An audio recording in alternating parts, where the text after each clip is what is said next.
Hi everyone, today I'm reviewing Mortis by John French.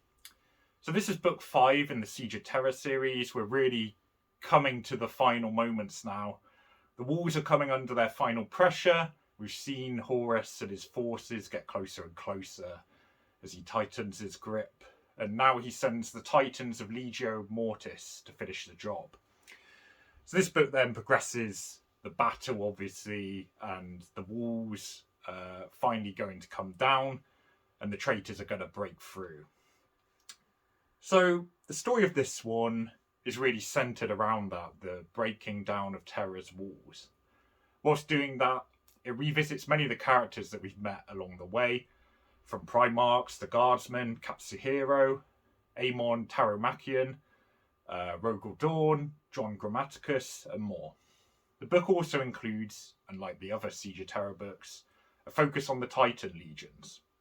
The Legio Mortis battles the Legio Ignatum, with often explosive results. I always bring this up in my reviews of John French, but the story does jump around a lot from scene to scene. And I sometimes find John French absolutely brilliant as a writer, but sometimes exasperating too because of this. And I think sometimes the kind of moves from scene to scene or event to event aren't always signposted very clearly. But this is also a design choice for the Siege of Terra series. There's a lot of narratives across different characters, and it's very spread out. They're trying to get a real feel for what's going on in the Warhammer 30k universe here. The pacing often feels driven in these books by the requirement to cram in particular characters. And I think sometimes this does act as a detriment. I think if the writers had been given leeway to focus on particular characters and scenes more, the results would feel more fleshed out. But then obviously commentators would say, why, were you focusing so much on this particular legion or set of characters? So I could see both perspectives, but there is a kind of jarring sense here that sometimes not enough time spent on events or particular characters to me. Often the development of these characters doesn't have time to really go anywhere, in my opinion. And, given this is going across several books, perhaps it's also that different authors are working on it. So a character gets developed a bit, but then a new author writes them slightly differently. And that kind of leads to a bit of a change rather than a continuation. And I'm not really talking plot there. Obviously, the plot will continue to develop and the story, but their kind of emotions, how they react to other people, things like that might change.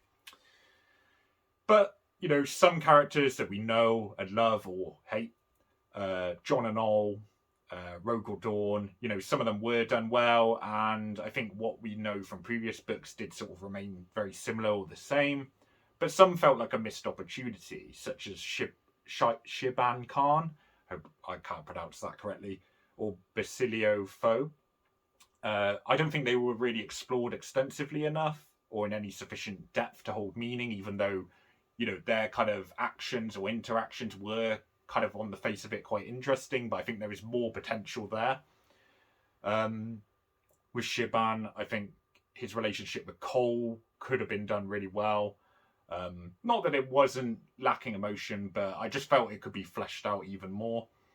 Or Foe and the Loyalists, there was more potential in these interactions.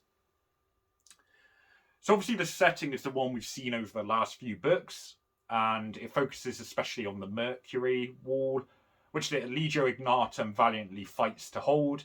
But you don't always get a good sense of the flow of the battle. There wasn't much clarity within the kind of macro size descriptions, I didn't feel. If the Titans beat those in front of them, what would happen? I mean, it's obvious that the whole idea is that they're going to break the wall, but, what happens to the Loyalists that are there? Are they kind of losing sway in the battle? There wasn't much of a sense of this, except for maybe one battle towards the end of the book. Micro events need to sort of fit into this wider macro narrative, and I didn't really get that kind of juxtaposition there. It sort of felt a bit jarring and disjointed at times. And that kind of fits in with what I was saying with jumping around from scene to scene. Perhaps the time wasn't permitted there to be able to do that. The action usually felt a bit routine rather than an escalating and gigantic siege because of all this. The imagery by John French, though, often stands out, especially from other Warhammer writers, and I think that's the case here. Fulgrim's Garden, inverted commas, had tones of John Milton's Paradise Lost, and Paradise Lost was alluded to in Fury of Magnus by Graham McNeil. Or you've got the dream visions of Ol, and philosophical discussion of cause and consequence between certain characters, which I won't name, were really strong moments. The book wasn't always effective with these kind of references, though. The allusions to mythology with Ol felt just kind of tacked on and unnecessary. Didn't really create any depth, or it sort of just felt like they were just shoved in there. Often French's writing tries to be too abstract and clever, and I think there's kind of a risk and a reward there. Sometimes he comes across as brilliant, sometimes it just sort of feels like it's sort of just put there for the sake of it. And it can throw you almost like out of a scene in a sense, because he's trying to create mystery, suspense, and awe, but you're busy trying to find out, like, why is there this reference to the Minotaur? What's this suddenly doing here? So I don't really get the resonance of that. Maybe I just don't understand it. It is possible, but I wasn't quite sure what it really added to the story or the events. It's almost like I know, sort of just reflective of his knowing about mythology and just kind of putting it there.